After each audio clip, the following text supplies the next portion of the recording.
Tangan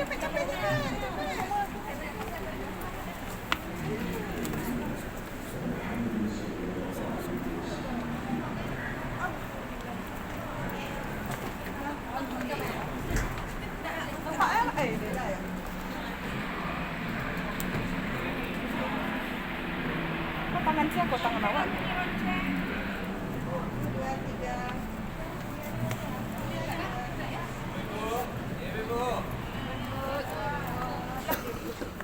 Bapak-bapak di sebelah kanan. Ya baik, stop dulu Pak. Oke. Baik. Bapak Ibu yang kami muliakan, di sini kita akan melihat beberapa kemuliaan dari ibunda kita semua, Siti Khadijah radhiyallahu anha.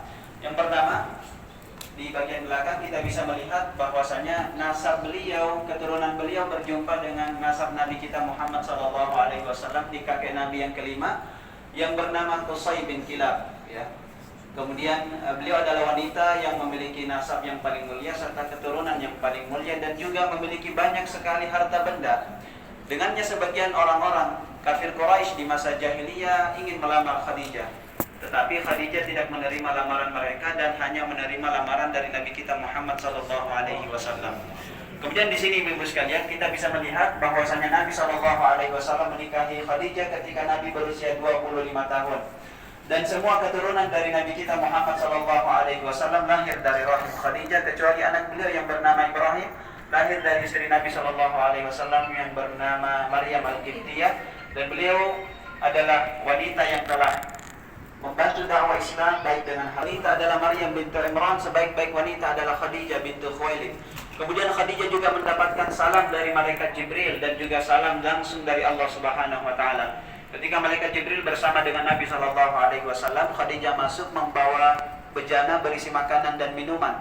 Maka malaikat Jibril berkata kepada Nabi, "Ya Rasulullah, jika Khadijah masuk ke dalam rumah, sampaikanlah bahwa Allah mengirimkan salam untuknya dan salam dariku, dan kabari." Disebutkan dalam Sahih Bukhari dan Sahih Muslim. Kemudian di bagian di sini Bapak Ibu sekalian, ketika Nabi SAW turun dari Gua Hira dalam keadaan ketakutan menerima wahyu yang pertama, Nabi berlari menuju rumah Khadijah radhiyallahu anha, dan ketika masuk ke dalam rumah Nabi gemetar dan berkata, "Zammiluni, zammiluni." Maka Khadijah kemudian menyelimuti Nabi SAW. Nabi mengatakan, "Selimuti aku, selimuti aku." Khadijah menyelimuti Nabi. Kemudian Khadijah berkata, "Bergembiralah wahai Rasulullah, Allah Subhanahu wa taala tidak akan membinasakan engkau. Engkau adalah orang yang telah menyambung silaturahim, orang yang paling jujur, orang yang membantu orang lemah dan fakir miskin, serta engkau adalah orang yang senantiasa memuliakan tamu." Nabi mendapatkan pujian dari Khadijah untuk menghilangkan rasa takut dari Nabi kita Muhammad SAW. Semoga Allah Subhanahu wa taala mengumpulkan kita bersama dengan ibunda kita semua Siti Khadijah di dalam surganya kelak. Amin ya rabbal alamin. Bapak Ibu silakan kita masuk di dalam ruangan ini. Dan naskah kopian Al-Qur'an replika dari Al-Qur'anul Karim yang ditulis di masa Utsman bin Affan radhiyallahu taala anhu. Dan kita bisa melihat perbedaan Al-Quran kita di masa hari ini yang telah banyak mendapatkan khidmat, banyak mendapatkan bantuan dari harakat dan yang semisalnya. Kemudian di belakang kita ada batu yang ditemukan di Provinsi An-Namnas, salah satu provinsi di Arab Saudi yang berjarak 508 km dari kota Mekah. Batu itu bertuliskan atau diukir surah Al-Fatihah yang dimulai dengan Bismillahirrahmanirrahim. Ditemukan di tahun 130 Hijriah. Boleh kita masuk, Bapak Ibu sekalian? Ya, silakan masuk lagi. Di sini kita juga melihat batu yang ditemukan dengan ukiran surah Al-Ikhlas, Qul huwallahu ahad. Dan dari sini kita semakin yakin bahwa di masa dahulu orang menulis Al-Quran di atas batu, di pelepah kurma, di kulit binatang, dan juga di tulang hewan. Kemudian di belakang kita juga ada kitab Sahih Bukhari, kitab yang paling sahih setelah Al-Quranul Karim, yang di Muhammad SAW. Silakan masuk lagi Bapak Ibu sekalian. Di sini kita akan melihat Al-Quran yang ditulis dengan cara disulam, ya, menggunakan benang dan kain.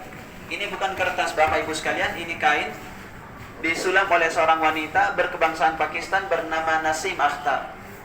Ia menyulam ayat-ayat Al-Quran dari juz 1 sampai juz 30 ketika berusia 32 tahun dan selesai ketika berat total Al-Quran ini mencapai 55 kg dan menghabiskan kain sekitar 300 meter dan benang 25.000 meter benang.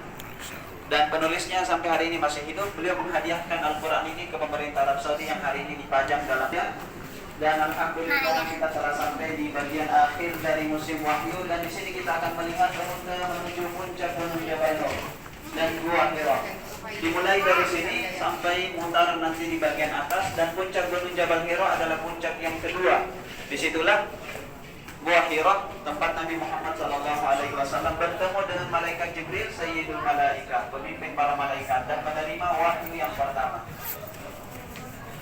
Tidak ada kemuliaan tertentu untuk naik ke sana, ya, tetapi jika ingin melihat-lihat dan merasakan keadaan Gua Hira, maka dipersilahkan dan terbuka 24 jam. Dan menemani kita semua, kita telah sampai di bagian akhir. Yang mau berbelanja oleh-oleh kerabat di tanah air, insya Allah di tempat ini menyediakan. Dan untuk ibu-ibu bisa mengambil tempat di sebelah kanan, ya, bapak-bapak di sebelah kiri. Silakan bapak ibu.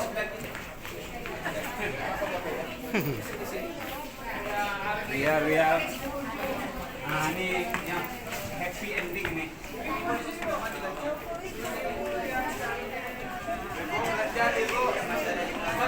bapak ibu sini. Ibu-ibu yang cantik, bapak-bapak yang ganteng. Guys, bapak-bapak cantik lah dia sembarang nih.